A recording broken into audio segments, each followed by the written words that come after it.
সূরা নাহলের 90 নম্বর আয়াত থেকে তেলাওয়াত করা হয়েছে। তেলাওয়াতকৃত আয়াত সম্পর্কে গত মজলিসে কিছু আলোচনা হয়েছিল। বড় গুরুত্বপূর্ণ কয়েকটি কাজের আদেশ এবং কয়েকটি কাজের নিষেধ করলেন। 3টি কাজের আদেশ, 3টি কাজের নিষেধ তাকিদের সাথে।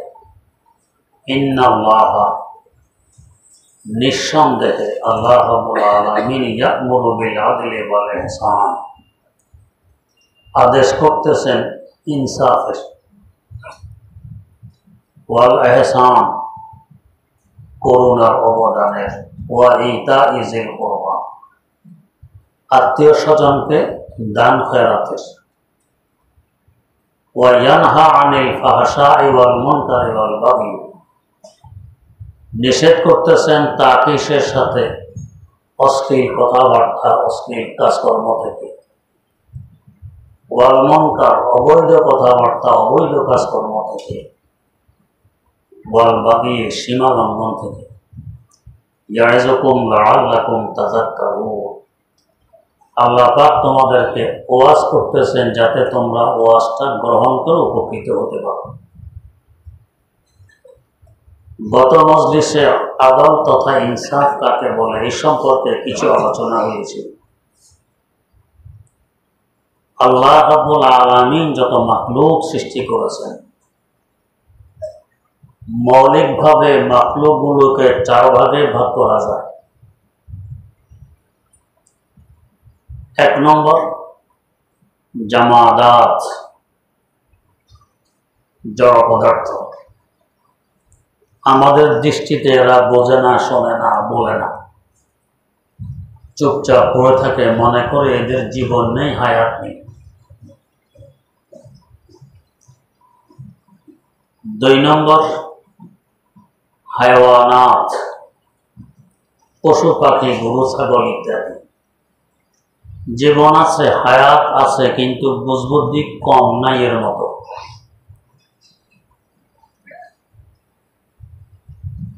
3 নম্বর জিন্নাত, হায়াতও আছে, বুঝবুদ্ধিও আছে, তবে শরারত গালেব, দুষ্টামি করে বেশি। 4 নম্বর মালায়েকা, ফেরেশতা, হায়াত আছে, জীবন আছে, এদের মধ্যে নেকি গালেব, দুষ্টামি নেই, ভালো কাজই করে। আমরা ব্যতীত এই 4 প্রকার মাখলুক। যেহেতু আমাদের সম্পর্কে আলোচনা তাকে ইনসাফ করার, এই জন্য 4 প্রকার বললাম। আমাদেরকে সাথে যোগ দিলে 5 প্রকার হবে, যাকে বলে ইনসান। হায়াত আছে, জীবন আছে, বুদ্ধি শুদ্ধিও আছে, সবচেয়ে বেশি।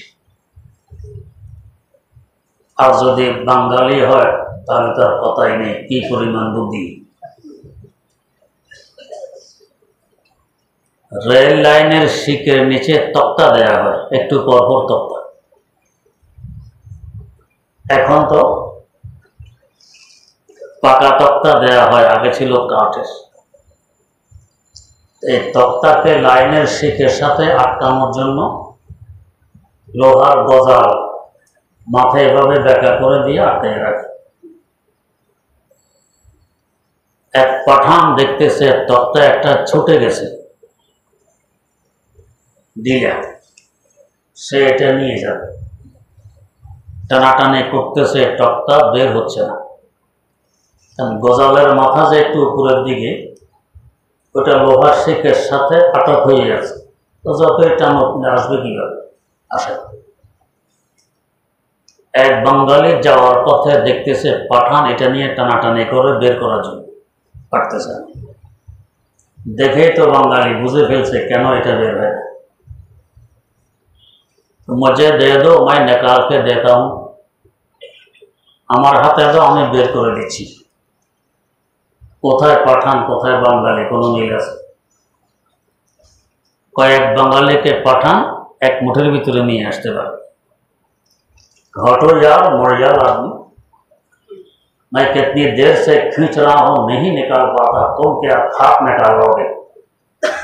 তোমার দম আসে আর যায়, কতক্ষণ থেকে আমি টানাটানি করতেছি, বের করতে পারতেছি না, তুমি কি বের করবে? বাঙালি বলে দেখে তো দেখো, একবার দিয়ে দেখো না পারে কি। পাঠান ছেড়ে দিল, বাঙালি তক্তা হাতে নিয়ে মোচড় দিল, গজালের মাথা গেছে গা আরেক দিকে, এখন তার শিখের সাথে আটক নেই, টেনে বের করে নিয়ে আসলো। পাঠানো তো এটা বুঝে আসার কথা নয়, বুঝে আসার পাঠান হয় কিভাবে?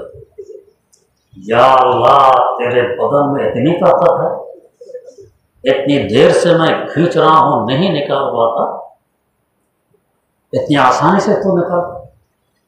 अल्लाह तुम्हार देहे की शक्ति, गोश्त নাই এত শক্তি দেহে, কতক্ষণ থেকে আমি টানতেছি এটা বের হয় না, আর তুমি একটানে বের করে নিয়ে আসছো, কি শক্তি? তো এই চার প্রকার জড় পদার্থ, পশু পাখি, জিন এবং ফেরেশতা, এদের সাথে আমাদেরকে হিসাব করলে আরেক প্রকার হই 5 প্রকার। বুদ্ধি শুদ্ধি অনেক বেশি, বাঙালি হলে তো আর কথাই নেই কি পরিমাণ বুদ্ধি। প্রত্যেকের হক ভিন্ন, যেগুলো নির্জীব, জীব নয়, এগুলোরও হক আছে। যেমন মাটি জীব নয়, প্রয়োজন পড়লে আপনি মাটিকে কাটুন, অনুমতি আছে। আগুনে পুড়ে ইট বানান, অনুমতি আছে। পানিতে গুলে কাদা বানান, অনুমতি আছে।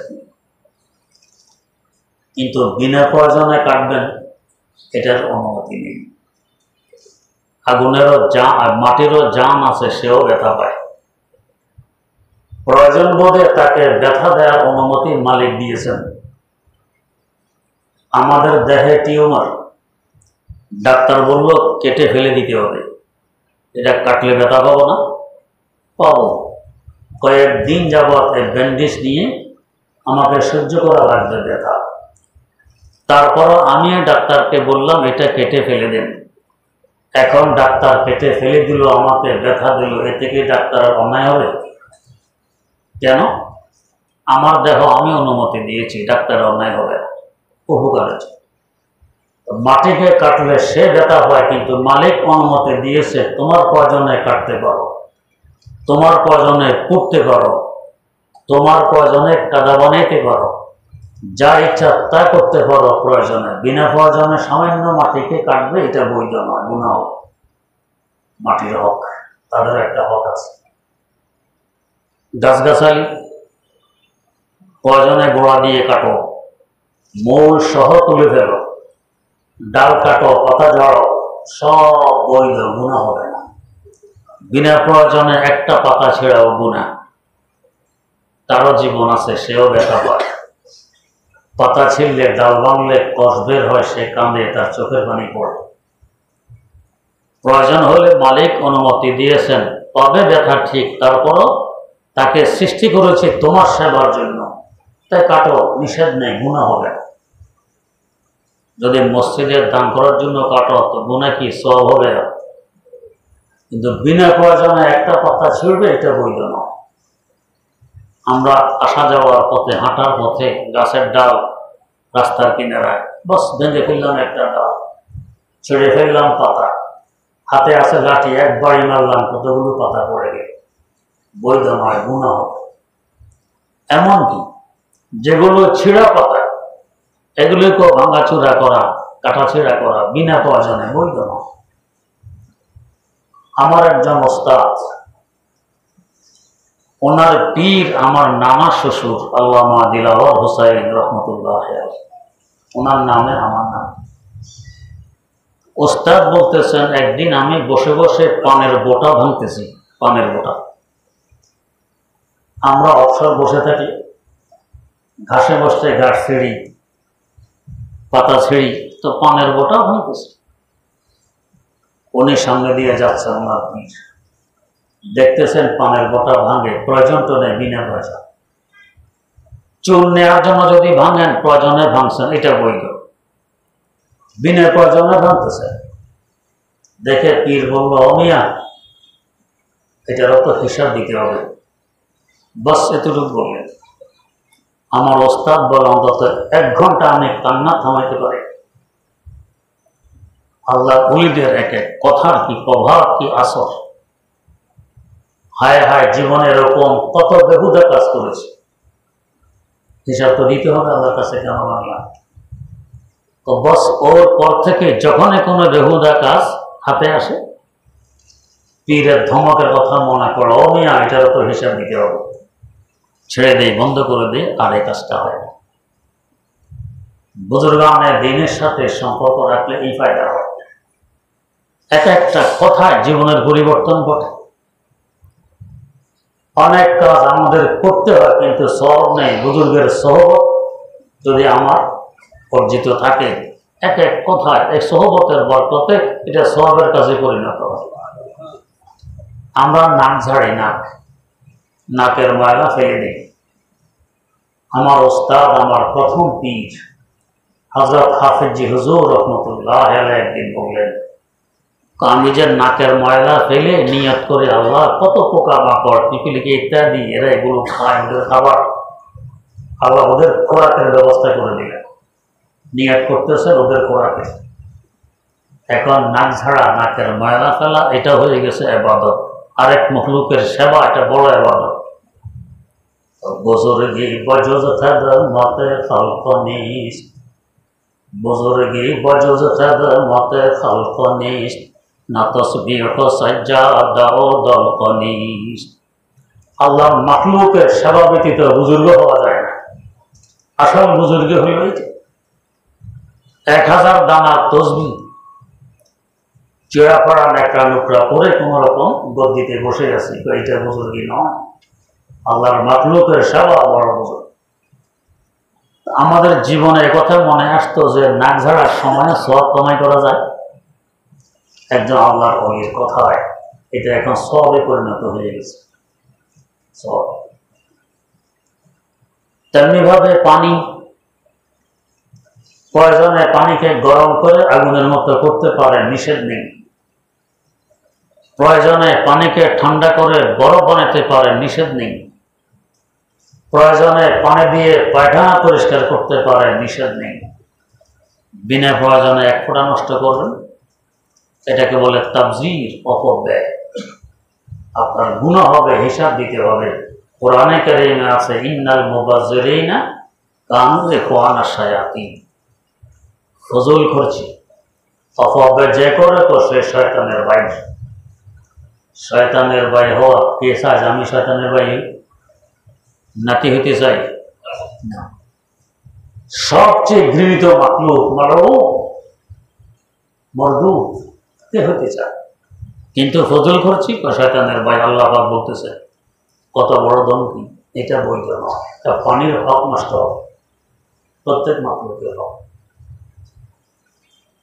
হায়ওয়ানাত, গরু ছাগল পশু পাখি ইত্যাদি, এগুলোরও হক আছে। হাকিমুল উম্মত মুজাদ্দিদুল মিল্লাত হযরত শাহ আশরাফ আলী থানভী রাহমাতুল্লাহ আলাইহির লিখিত কিতাব আছে হুকুকুল হায়ওয়ানাত, পশু পাখির হক কি, এর উপরে কিতাব। আমরা পড়ি না, দেখি না, পড়ার চেষ্টা করি। কিভাবে বুঝবো কার হক কি? গরুর কাঁধের জোয়াল দিয়ে হাল চাষ করতে পারবেন। গরুর কাঁধ, এই জোয়াল টানতে টানতে কেমন ঘা হয়ে যায় গ্রামগঞ্জে, যাদের বাড়ি তারা দেখেছে। গরুর কষ্ট হয় কিনা? কষ্ট। বৈধ গরুর মালিক অনুমতি দিয়ে রেখেছে। গরুর গলায় ছুরি চালাইয়ে গরুকে জবাই করে তার গোশত খাওয়া তোমার জন্য বৈধ। জবাই করলে গরু কষ্ট হয় কিনা? বৈধ। বিনা প্রয়োজনে কষ্ট দেওয়া গুনাহ। যেমন হাদিস শরীফে আছে, এক গরুর সামনে আরো গরুকে জবাই করা নিষেধ। ও তো দেখে এতটুকু বুঝতার আছে, সে ভয় পায়। আরেকটা গরুকে তার সামনে জবাই করলো, সে ভয় পায়, সামনে জবাই করবে, এটাকে দূরে সরাই নিয়ে এটাকে জবাই করবে। গরুর হক। প্রয়োজনে ব্যথাঘাত করা হইল, বিনা প্রয়োজনে সামান্যতম ব্যথা দিবে, জবাব দিতে হবে আল্লাহর কাছে, কেন তাকে কষ্ট দিবে। হাদিস শরীফে আছে এক ব্যক্তি বিড়ালকে কামড়ায় বন্দি করে রেখে দিয়েছে, খাবার দেয়নি। বিড়ালটা পেটের ক্ষুধায় এক সময় মারা গেছে। শুধু এই অপরাধের কারণে সে জাহান্নামী হয়ে গেছে, একটা মাখলুককে কষ্ট দিয়েছে। হাদিস শরীফে এই ঘটনাও আছে, এক মহিলা কোথাও যাচ্ছে, দেখা যায় একটি কুকুর পিপাসায় কাতর, পানির ব্যবস্থা নেই, কিন্তু কূপ আছে। কূপ থেকে তো কুকুর পানি তুলে পান করতে পারে। মহিলা নিজের মোজা খুলে ওনার মাথার মধ্যে মোজা বেঁধে কূপে ফেলে দিয়ে মোজায় করে যে পানি আসছে ওটা কুকুর মুখে ঢেলে দিয়েছে, কুকুর প্রাণে বেঁচে গেছে। এতটুক সেবার বরকতে সে জান্নাতি হয়ে গেছে। হাইওয়ান জানোয়ারও হক আছে, এটা হলো আদব, এটা ইনসাফ। হক নষ্ট করলাম, এটা হবে আদব পরিপন্থী কাজ, যাকে বলে জুলুম, এটা জুলুম। হাইওয়ান জানোয়ারের হক, চাই এ জানোয়ার হালাল হোক চাই হারাম হোক, সকলের হক আছে। হাদিস শরীফে আছে কোন গর্তে প্রস্রাব করবে না, নিষেধ। কেন? হতে পারে গর্তের ভিতরে পিপিলিকা আছে, হতে পারে গর্তের ভিতরে সাপ আছে, তোমার ক্ষতি হবে। প্রস্রাবের গরম পেয়ে বেরিয়ে তোমাকে কামড় দিতে পারে। বের না হোক, তোমার প্রস্রাবের গরমে তার ক্ষতি হবে। নাপাক প্রস্রাবে সেও নাপাক হবে। পিপিলিকা থাকলে সে গরম প্রস্রাবে মারা যাবে, তোমার জন্য বৈধ নয়। তাই গর্তের মুখে প্রস্রাব করা নিষেধ। কেন? এটা হাইওয়ানের হক, তার হক নষ্ট হয়। আপনার ঘরের দুয়ারে যদি কেউ প্রস্রাব করার পায়খানা করে, কেমন লাগে? বৈধ হবে? যদিও জায়গা এটা আপনার, আরেকজনের ঘরের দুয়ারের জায়গা আপনার, তারপরও প্রস্রাব পায়খানা এখানে করা বৈধ নয়। দুর্গন্ধে পড়োশির কষ্ট হবে। একবার দুই সাথী তর্ক, একসাথে আগোছালো চলে, তার সিটের মধ্যে সব আগোছালো। পার্শ্ববর্তী ছাত্র দেখতে তার কষ্ট লাগে, বলে ভাই তোমার সিট এইভাবে তুমি রাখো। তো জবাব দেয়, আমার সিটে আমি আগে, তোমার কি আসে আছে? অন্য সাথে ধরছে, কেন তোমার সিট তুমি আঁকবা? এটা তোমার জন্য বৈধ? তোমার সিটে আগলে আশপাশে যে গন্ধ যাবে হেঁটে, গন্ধ কি বাধা দিয়ে রাখতে পারো? তোমার সিট পর্যন্ত সীমিত থাকবে, এই বলা তোমার জন্য বৈধ নয়। যদিও জায়গা আমার, তারপর এখানে প্রস্রাব পায়খানা বৈধ নয় আরেকজনের ঘরের দুয়ারে। এই পিপিলিকা, পোকা মাকড়, তাদের গর্তের মুখ, এটা তো তাদের ঘরের দুয়ার। এখানে প্রস্রাব পায়খানা বৈধ কিভাবে হবে? তাদেরও তো কষ্ট হবে। হাদিস নিষেধ এসেছে হাইওয়ান জানোয়ারের হক। হাদিস শরীফে আছে একদিন রাসূল আকরাম সাল্লাল্লাহু আলাইহি ওয়াসাল্লামের সামনে একটি উট এসে মাথা ফেলে দিল, বড় করতেছে, চোখে পানি পড়তেছে, চোখ দিয়ে পানি পড়তেছে, বড় করতেছে। রাসূলুল্লাহ সাল্লাল্লাহু আলাইহি ওয়াসাল্লাম বুঝে ফেলেছেন সে কি বলে। এই উটের মালিককে, তাকে সংবাদ দাও। মালিককে সংবাদ দেয়া হলো, মালিক আসলো, তো বললেন তোমার উট তোমার বিরুদ্ধে অভিযোগ দায়ের করতেছে, তার সামর্থ্যের বাইরে তুমি তাকে খাটাও, কষ্ট বেশি দাও, বোঝা তার পিঠে বেশি উঠাও, তার কষ্ট হয় সামর্থ্যের বাইরে। যে হুজুর আসলেও বেশি দিই, আজ থেকে আর বেশি দিবে না। ওর বড় খুশি, মাথা তুলে চলে গেল, ইনসাফ হয়ে গেছে। হাইওয়ানের হক। আর দিন এক সাহাবী পাখির বাচ্চা ধরে নিয়ে আসছে, পাখির বাচ্চা, বাচ্চার মা আর বাপ উপরে পড়ে আর চিঁয়া করে আওয়াজ দেওয়া করে। হুজুর বলছেন যে এই দুই পাখির বাচ্চা তুমি ধরে নিয়ে এসেছ, ওরা বিরহ যন্ত্রণায় কাঁদতেছে, চেষ্টা করতেছে বাচ্চাকে উদ্ধার নিয়ে করা যায়। আসলে কি মানুষের হাত থেকে পাখি চাইলে উদ্ধার করতে পারবে? পারবে না। চেষ্টা করতে তো নিষেধ নেই। বান্দার ক্ষমতা যতটুক ততটুক বান্দা করবে, বাকিটা তো আমার আল্লাহর কুদরতি হাতে, এটি একটি নিয়ম। তো পাখির ক্ষমতা যতটুক, চেঁচামেচি করতেছে, উড়াউড়ি করতেছে মাথার উপরে, একদম সামনের দানা দিয়ে যদি পাখিটা ধরে ফেলে নিজের উপর জানের কথা। রাসূলুল্লাহ সাল্লাল্লাহু আলাইহি ওয়াসাল্লাম বুঝে ফেললেন, তোমার ছেলেকে যদি এভাবে কেউ ধরে নিয়ে যেত কেমন লাগতো? সাহাবী বাচ্চাগুলো ছেড়ে দিলেন, পাখিরা বড় খুশি আনন্দের সাথে বাচ্চা নিয়ে উড়ে চলে গেল। হাইওয়ান জানোয়ারের হক। আমাদের বাড়িতে একজন মিস্ত্রি কাজ করতো, বড় দিনদার পছন্দের ছিল, তাহাজ্জুদ গুজার মিস্ত্রি। এই মিস্ত্রি একদিন বললেন, আমি আগে গুগো শিকার করতাম, গুগো পাখি। তাল গাছের আগায় খাঁচা বসাইছে পিঞ্জরায়, আর এক গুগো আটক হয়েছে। কিন্তু নামাইতে গিয়ে তাল গাছের ডালের ফাঁকে আমার খাঁচা আটক হয়ে গেছে, এখন আর নামাইতে পারতেছি না। বাধ্য হয়ে আমি উঠেছি তাল গাছের আগায়। তো সেখানে উঠে দেখি যে গুগু খাঁচার ভিতরে আটক হয়ে গেছে, এই গুগুর বাসা এই তাল গাছের মাথায়। এই বাসার মধ্যে দুইটা বাচ্চা, বাচ্চাগুলো দফ করতেছে, যে মাঝে খাঁচার ভিতরে আটক, বের হতে পারতেছে না। মায়ের অবস্থা দেখে বাচ্চাগুলো ছটফট করতেছে, কিন্তু ভাই কিভাবে করবে? এই অবস্থা দেখে আমার অন্তরে মায়া আসলো। আমি তাল গাছের আগায় পা দিয়ে দবাইয়ে আমার এই পিঞ্জরার খাঁচা ভেঙে ফেললাম। ওই গুগুও ছেড়ে দিলাম, যেটা আমার পালিত এটাও ছেড়ে দিলাম। তওবা করলাম, আর আমি গুগু শিকার করব না। খাঁচা ভেঙে খালি হাতে নেমে চলে আসলাম। ওই রাত্রে আমি স্বপ্ন দেখতেছি, কে আমাকে বলতেছে, তো পাখির বাচ্চার খাতিরে তুমি পিঞ্জরা ভেঙে দিয়েছ, তোমার বাচ্চার খাতিরে আল্লাহ পাক তোমাকে একটা বড় কাজ করে দিবেন। ওই বছর আমি 60 শতক জমিন খরিদ করতে পারছি আমার বাচ্চাদের জন্য। 60 শতক জমি, হাইওয়ান জানোয়ারের হক, পশু পাখির হক। হাদিস শরীফে আছে, জবাই করো তো ধারালো ছুরি দিয়ে, বোতা ছুরি দিয়ে নয়। বোতা ছুরি জবাই করতে গেলে দেরি হবে, তার কষ্ট হবে। ধারালো ছুরি দিয়ে করো, কষ্ট কম হবে। হাইওয়ানের হক, জবাই করার অধিকার তোমার আছে। মালিক অনুমতি দিয়েছে, প্রয়োজনে জবাই করে খাও, কষ্ট দেওয়ার অধিকার নেই।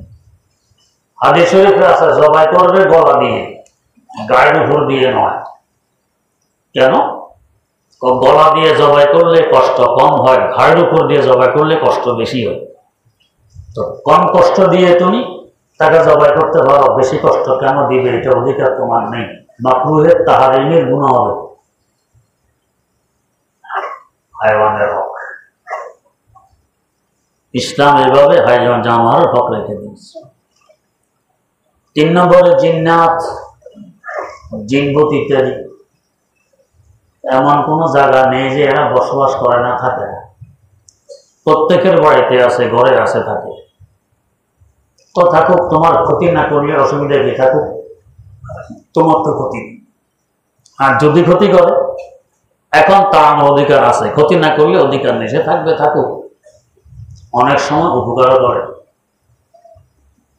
হাদিস শরীফে আছে, আগে এক সময় হাড় দিয়ে মানুষ উলুক ডিলা ব্যবহার করত। নিষেধ করা হয়েছে হাদিস, খবরদার হাড় দিয়ে কেউ ডিলা ব্যবহার করবে না। কেন? এটা জিন্নাতের খাবার। তো হাড়ে তো কিছু নেই, জিন্নাতের খাবার কিভাবে হয়? 2 ভাবে হয়। হাদিস পড়ার সময় তো আমাদেরকে বুঝাইছিলেন, এবং হাদিসের ব্যাখ্যায় আছে, জিন্নাতেরা এই হাড় হাতে নিলে হাড়ের উপরে কুদরতিভাবে গোশত চলে আসে। ওরা ওই গোশত খেয়ে নিজের ক্ষুধা নিবারণ করে। এটা তো আল্লাহর কুদরত। আর যদি গোশত নাও আসে, তারপরও খাবার হয়। আরব দেশে যাওয়ার পর বুঝে এসেছে, দেখবেন মরু এলাকায় ওট, বকরি, দুম্বা চড়ে, মেড়া, গাছের নাম নিশানাও নেই, পাথর আর পাথর। তো কি চড়ে? কেউ আছে পাথর খেয়ে ফেলে, কোনো বকরি ওট ছোট ছোট পাথর খেয়ে ফেলে, পায়খানার সাথে আবার গোটা পাথরগুলো বেরিয়ে আসে। কারণ পাথর তো হজম হয় না, হজম শক্তি এত বেশি নয়। তাহলে পাথর খাইলো, পেটে গেল, আবার আস্তা পাথর বেরিয়ে আসলো, মধ্যখানে কি শক্তি তাদের ভিতরে গেল, খুদে কিভাবে মিটলো, তাদের রক্ত কিভাবে তৈরি হলো, এটা আল্লাহ ভালো জানে। আর কোন কোন ছাগল, বকরি, ওঁট দেখা যায় পাথর মুখে নিয়ে চষে আবার ফেলে দিচ্ছে, গিলে না। তো পাথর তো শুকনা, মরু এলাকা, রোদ্রে একদম শুকিয়ে আছে, এটা মুখে নিয়ে চষলে কি যায় তাদের পেটে, আবার ফেলে দিল, ওরাই জানে, আল্লাহ ভালো জানে। এদের খাবারের ব্যবস্থা হয়। তো হতে পারে হাড়, যদিও তার উপরে কোনো গোশত নেই, জিন এটাকে চষলে তার খাবারের ব্যবস্থা হয়, গোশত আসারও প্রয়োজন নেই। কিন্তু আসেও আমরা দেখি না, সবকিছু সবাই দেখে। এই যে হাদিসে নিষেধাজ্ঞা আসলো হাড় দিয়ে ডিলা হিসাবে ব্যবহার করবে না, নাপাক করবে না, এটা আরেক মাখলুকের খাবার, নষ্ট করবে। যদিও তুমি খেয়েছো এদের অধিকার তোমার আছে, বাকিটা তুমি খেতে পারোনি, নষ্ট করার অধিকার নেই। আমরা খানা খাওয়ার সময় হাড় কাঁটা ইত্যাদি অনেক সময় এমন এক পাত্রে ফেললাম যে পাত্রে পানিতে ফেলে দিলাম, এটা মাকরু, বৈধ না। কেন? এই হাড় কাঁটা আরেক মাকলুকের খাবার, স্বাদটা নষ্ট করে দিলেন। একটা হাড় আপনি চিবিয়ে খাইলে যে স্বাদ পাবেন, পানিতে চুবানোর পর চিবিয়ে খাইলে ওই স্বাদ থাকবে? থাকবে। তো কুকুর হাড় খায়, বিড়াল কাঁটা খায়, সরাসরি খাইলে যে স্বাদে খেতে পারত, পানিতে ফেলে দেওয়ার পর যখন ফেলে দিলেন ওটাতে ওই স্বাদ থাকবে না। তাদের খাবারটাকে আপনার বেস্বাদ করে দিলেন, এটা আপনার জন্য বৈধ নয়। আমার দাদা উস্তাদ মুফাসসিরে কোরআন ফকিহে মিল্লাত আল্লামা মুফতি মোহাম্মদ শফি রাহিমাহুল্লাহ, তার বড় শফিক উস্তাদ ছিলেন হযরত মিয়া আসগর হুসাইন রাহিমাহুল্লাহ। দারুল উলুম দেওবন্দে আবু দাউদ শরীফ পড়াইতেন। বড় সাহেবে কাশফ কারামাত বুজুর্গ। আশ্চর্য হবেন, কাহাত সালে দুর্ভিক্ষ দেখা দিয়েছে ইউপিতে, বহুদিন যাবৎ মেঘ বৃষ্টি নেই। ঘোষণা হইল অমর দিন ইস্তেসকার নামাজ হবে, নামাজ পড়াবেন শাইখুল আরবে ওয়াল আজম সৈয়দ হোসেন আহমদ মাদানী রাহিমাহুল্লাহ। এক তো সৈয়দ বংশের মানুষ, দ্বিতীয়ত দীর্ঘ 18 বছর যাবৎ রোজা পাকের পাশে বসে বুখারী শরীফ পড়াইছেন, সাধারণ কথা নয়। উনি নামাজ পড়াবেন, ঘোষণা। সময় মতো মুফতি শফি রহমতুল্লাহ যেতেছেন মাঠের দিকে, ইস্তেসকা নামাজ হবে। মিয়া আসগর হোসেন রহমতুল্লাহের বাড়ির সামনে দিয়ে রাস্তা, যাওয়ার সময় ভাবলেন ওস্তাদ গেছেন কিনে একটু দেখি। দেখেন যে ওস্তাদ এখনো বড়ে। বললেন ওস্তাদ জি ইস্তেসকা নামাজ যাবেন না? কহা যাও, আমিও যাব, बारिश वारिश कुछ नहीं होगी, सब मिल जाएगा। যাও নামাজ পড়লে সব হবে, মেঘ বৃষ্টি কিছু হবে না। গেলেন হযরত মাদানী রহমতুল্লাহ আলাইহি, নামাজ পড়াইলেন, বৃষ্টি হয়নি। আবার এলান হলো আগামীকালও ইস্তেসকা নামাজ হবে, নামাজ পড়াবেন হযরত মাদানী রহমতুল্লাহ আলাইহি। আজকাল মুফতি শফি রহমতুল্লাহ যাওয়ার সময় উস্তাদকে ডাক, हाँ जाओ नमाज पढ़ लो, सवाब मिल जाएगा, बारिश वारिश कुछ नहीं होगी, जाओ नमाज पढ़ो, सवाब होবে, মেঘ বৃষ্টি হবে না। আজকেও আসলেন, নামাজ হলো, মেঘ বৃষ্টি হয়। আবার এলান হলো আগামীকালও নামাজ হবে, নামাজ পড়াবেন শাইখুল আরবে ওয়াল আজম সৈয়দ হোসেন আহমদ মাদানী রাহিমাহুল্লাহ। আজকে হযরত মাদানী রহমতুল্লাহ আলাইহি ইমামত করবেন, সামনে এগিয়ে গেছেন, এখন নিয়ম ভাঙবেন। এই সময় মিয়া আসগর হোসেন রহমতুল্লাহ আলাইহি আগে বেড়ে ওনাকে ঠেলে পিছনে সরাই, তো আজ নামাজ मैं পড়াতা हूं, আজকে নামাজ আমি পড়াই। সময় তো হয়ে রাখ, তো এই বেটা তো এমন নামাজ পড়ায় না কখনো। হযরত মাদানীর মতো মানুষকে পিছে ঠেলে দিয়ে উনি নামাজ পড়াবেন, এটা কি? যাক নামাজ পড়ায় দিলেন, বৃষ্টি তো হয়নি। ফেরার পর মুফতি শফি রহমতুল্লাহ জিজ্ঞেস করলেন, হুজুর আজকে এটা কি করলেন আপনি? ওই কি, এমন তো জীবনে কোনোদিন ইমামত করেন না, আর আজকে মাওলানা মাদানীকে পিছনে ঠেলে দিয়ে আপনাকে ইমামত করে দিলেন, এটা কি? তো দেখো ভাই, বৃষ্টি তো হবে না, মানুষ মাওলানা মাদানীকে বদনাম করবে যে মাদানী সাহেব নামাজ পড়ানোর কারণে বৃষ্টি হয়নি, বদনাম করবে। নামাজ আমি পড়াই দিয়েছি, বদনামটা আমার মাথায় আসবে, মাওলানা মাদানী বেঁচে গেলেন, আল্লাহ আরেকজনকে বাঁচানো কি চিন্তা। কাশফ কারামাত, আল্লাহর ওলি, যে কাশফ দ্বারা জানতে পারছেন বৃষ্টি হবে না, বদনাম তো ওনার হবে, যাতে ওনার মাথা থেকে বদনামটা সরে আমার মাথায় আসে, তাই নামাজটা নিজে পড়াই দিই। একদিন ওনার বাড়িতে মুফতি শফি রহমতুল্লাহ আলাইহি মেহমান, ছাত্র না, খাওয়া দাওয়া শেষ, মুফতি শফি রহমতুল্লাহ আলাইহি দস্তরখান গুছানোর চেষ্টা করতেছে। ওস্তাদ মিয়া আসগর হোসেন রহমতুল্লাহ বললেন, বলবে শফি ঠেরো, শফি একটু থামো। থামলেন, तो आपसे दस्तरखान झाड़ना आता भी है? दस्तरखान কিভাবে উঠাইতে হয় এটা আপনি জানেন? যিনি মুফতি আজম দারুল দেওবন্দের প্রধান মুফতি,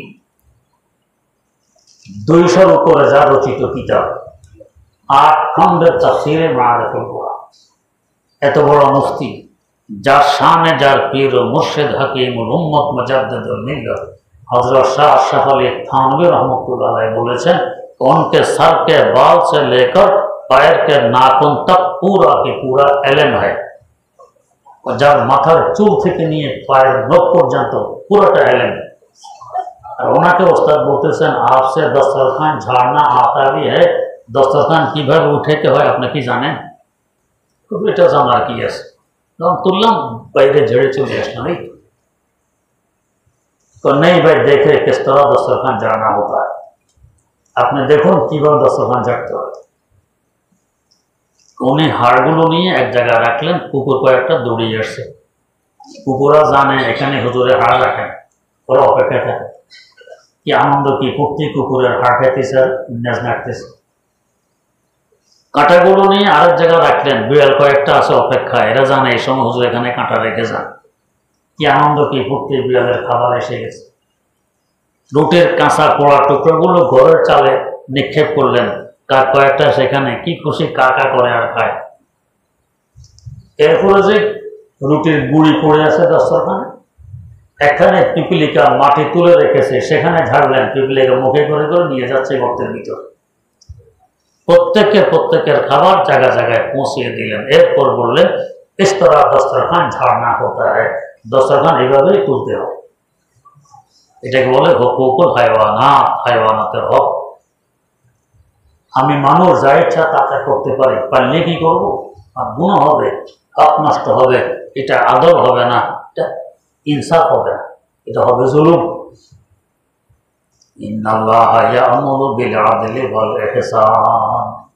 আল্লাহ পাকের আদল আর ইনসাফের হুকুম দিতেছেন, হায়ওয়ানের সাথেও তোমার আদল ইনসাফ করা লাগবে, এখানে জুলুম করা বৈধ না।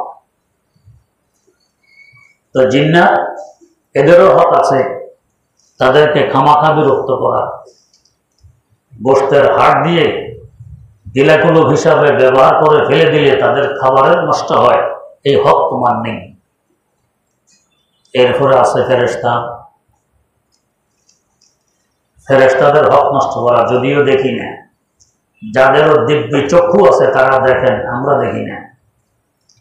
নূরের সৃষ্টি, এদের মধ্যে নেকি গালেব, জিন্নাতের মধ্যে বদি গালেব। কোন কাজে ফেরেশতা কষ্ট পায় এটা করা যাবে না। সাধারণত ইবাদতের জায়গা, ভালো ভালো জায়গায় ফেরেশতাদের উপস্থিতি থাকে বেশি, আনাগোনা থাকে বেশি। গুনাহের জায়গায়, খারাপ জায়গায় ফেরেশতা থাকে না, আমাদের সহ্য হয়। মসজিদে ইবাদতের জায়গায়, এখানে ফেরেশতা বেশি থাকে। আমি বিড়ি খেয়ে চলে আসছি মসজিদে, সিগারেট খেয়ে আসছি মসজিদে, কাঁচা পেঁয়াজ খেয়ে এসে গেছি মসজিদে, এই দুর্গন্ধে ওদের কষ্ট হয়। এ অধিকার আমার নেই ফেরেশতাদেরকে কষ্ট দেয়। হয়তো এগুলো খাবো না, যদি খাইতেই হয় মুখ পরিষ্কার করে দুর্গন্ধ দূর করে তারপরে মসজিদে আসা লাগবে, না হয় মাকরুহে তাহরিমের গুনাহ হবে, ফেরেশতাকে কষ্ট দেওয়া যাবে। তেমনি ভাবে হাদিস শরীফে আছে, যদি কোনো ব্যক্তি মিথ্যা বলে, মিথ্যা বললে তার মুখে দুর্গন্ধ সৃষ্টি হয়, ফেরেশতাদের কষ্ট হয়। তাই মিথ্যা বলে ফেরেশতাদেরকে কষ্ট দিলাম, যার বিরুদ্ধে মিথ্যা বললাম তারও হক নষ্ট করলাম, এটা আমার জন্য বৈধ নয়। আগের যুগে তো কাফের মুশরিকরা মিথ্যা বলতে চিন্তা করত ধরা পড়ে কিনা। আবু সুফিয়ান যখন কাফেরদের সর্দার, এই সময় সম্রাট হেরাক্লিয়াস পর্যন্ত রাসূল আকরাম সাল্লাল্লাহু আলাইহি ওয়াসাল্লাম সম্পর্কে কিছু জিজ্ঞাসাবাদ করছিলেন আবু সুফিয়ানকে বাইতুল মুকাদ্দাস। বুখারী শরীফে আছে হাদিসটি, লম্বা চওড়া হাদিস। আবু সুফিয়ান বলে, যদি মিথ্যা বললে আমার ইজ্জত যাবে, যখন ধরা পড়ব, তাহলে আমি ওইদিন অনেক মিথ্যা বলতাম মুহাম্মদের ব্যাপারে। ইজ্জতের ভয়ে, সম্মানের ভয়ে, লজ্জার ভয়ে আমি একটা কথা মিথ্যা বলিনি। অথচ মুশরিক, ইসলামের দুশ্মন, আল্লাহ রাসূল সাল্লাল্লাহু আলাইহি ওয়াসাল্লামের জানি দুশ্মন, এরপরও মিথ্যা বলেনি কেন? শরম হবে, লজ্জা হবে এই জন্য। আর আমরা মাশাআল্লাহ জানি যে কোটি কোটি মানুষ জানে এই কথাটা মিথ্যা, এরপরও বেধড়ক বলতেছি। কিসের লজ্জা, কিসের শরম? আলামত। যাই হোক, তো মিথ্যা বললে মুখে দুর্গন্ধ, ফেরেশতাদের কষ্ট হয়, তাই মিথ্যা বলা যাবে না, ফেরেশতাদের হক নষ্ট হয়। তাদের হক ঠিকভাবে আদায় করা আদল, ইনসাফ, আর হক নষ্ট করা এটা জুলুম। ইন্নাল্লাহা ইয়া'মুরু বিল আদল, আল্লাহ পাক তাকিদের সাথে, দৃঢ়তার সাথে আদেশ করতেছেন ইনসাফের, আদলের। তেমনিভাবে দুজনে ঝগড়া, একজন আমার আত্মীয় কিংবা প্রতিবেশী, আরেকজন চিনি না, দেখলাম আসলে অন্যায় আমার আত্মীয়, আমার প্রতিবেশী। আত্মীয় আর প্রতিবেশী হওয়ার কারণে অন্যায় হলো, আমি তার পক্ষ নিব, আর ওকে চিনি না তার বিপক্ষ নিব, এটা জুলুম। হোক আমার আত্মীয়, হোক আমার প্রতিবেশী, অন্যায় হলে অন্যায়, সাক্ষী সত্য কথা বলে দিব। ইহুদি তার একটা লোহার জামা দাবি করছে এটা তার, আলী মুর্তজা রাদিয়াল্লাহু আনহু দাবি করে এটা আমার। হযরত আলীর লোহার পোশাক হারিয়ে গেছে, পাইছেন এক ইহুদির কাছে, দাবি করলেন আমার। কাজী সোরাহের কোর্টে মোকদ্দমা আসছে। হযরত আলী খলিফাতুল মুসলিমিন, সাধারণ কথা, আর সোরাই বিচারক, এখানে বিচার আসছে। হযরত আলী খলিফাতুল মুসলিমিন বাদী, আর ওই ইহুদি হল বিবাদী। আমরা হলে আরেক বাপরে বাপ, আমাদের মন্ত্রী, আমাদের প্রেসিডেন্ট, সাক্ষী মুক্তির দরকারটা কি? জি হুজুর, এটা আপনি নিয়ে যান। কিন্তু বিচারক বললেন কি, বাদীর জন্য সাক্ষী পেশ করা আবশ্যক। এই লোহার পোশাক যে আপনার, সাক্ষী কই? হযরত আলী নিজের ছেলে হাসানকে পেশ করলেন, হাসান সাক্ষী, এই পোশাক এটা আমার। হাসান সাক্ষী দিল। কাজী সোরাই বললেন, হাসান আপনার ছেলে, ছেলের সাক্ষী বাপের সপক্ষে ইসলাম গ্রহণ করে না, এই জন্য সাক্ষী দেওয়া না দেওয়া সমান। এর বাইরে কোনো সাক্ষী আছে? না, বাইরে কোনো সাক্ষী নেই। ইহুদি বলে, ইহুদি এটা যে তোমার, কসম খেতে পারো? কম পারি, ইমান তেমন তো নেই, কসম খাইলে অসুবিধে। বাদী সাক্ষী পেশ করতে না পারলে বিবাদী কসম খাইলে এটা বিবাদীর হয়ে যায়। কাজী সিদ্ধান্ত দিয়ে দিলেন যে এটা তোমার, তুমি নিয়ে যাও। অথচ কাজী বুঝে হযরত আলী মিথ্যা কথা বলে না। তারপরও কাজী বুঝে, বিচারক বুঝে এটা বাস্তবে আলীর, ইহুদির নয়, ইহুদি মিথ্যাবাদী, কিন্তু শরীয়তের দলিল তো আলী সপক্ষে নেই, আছে শুধু দাবি, দিয়ে দিল ইহুদি। সত্য সামনে আসলে তার প্রভাব না পড়ে থাকে। ইহুদি বলছে এই যদি ইসলামের বিধান হয়, এ যদি ইসলামের বিধান হয়, কে জাতি কে বিজাতি দেখার বিষয় নয়, দলিল কার পক্ষে আছে কার পক্ষে নেই ওটা দেখার বিষয়। ইসলাম হক না হলে আর কোন ধর্ম হক হবে?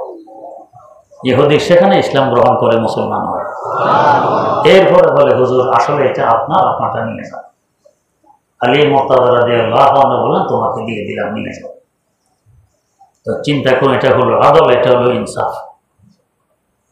এখানে কে আমার আত্মীয়, কে আমার প্রতিবেশী দেখার বিষয় নয়, দলিল কার পক্ষে আছে ওটা দেখার বিষয়। এটা হলো আদল, এটা হলো ইনসাফ। আমরা কি বিচার করতে এরকম করি? পয়সা কে বেশি দিল আমার, কে আমার আত্মীয়, কে আমার প্রতিবেশী যাকে বলে স্বজনপ্রীতি, এগুলো আমাদের সামনে এসে দাঁড়ায়, এটা মুসলমানের শান নয়। এই আয়াত পরিপন্থী কাজ হবে। ইন্নাল্লাহা ইয়া'মুরু বিল আদলি ওয়াল ইহসান, আল্লাহ পাক ইনসাফ করার দৃঢ়তার সাথে, খুব তাকিদের সাথে হুকুম করতেছেন, আদেশ করতেছেন। আল্লাহ রাব্বুল আলামিন আমাদেরকে আমল করার তৌফিক দান করুন। সুবহানাল্লাহি ওয়া বিহামদিহি, সুবহানাকাল্লাহুম্মা ওয়া বিহামদিক, আশহাদু আল্লা ইলাহা ইল্লা আনতা, আস্তাগফিরুকা ওয়া আতুবু ইলাইক।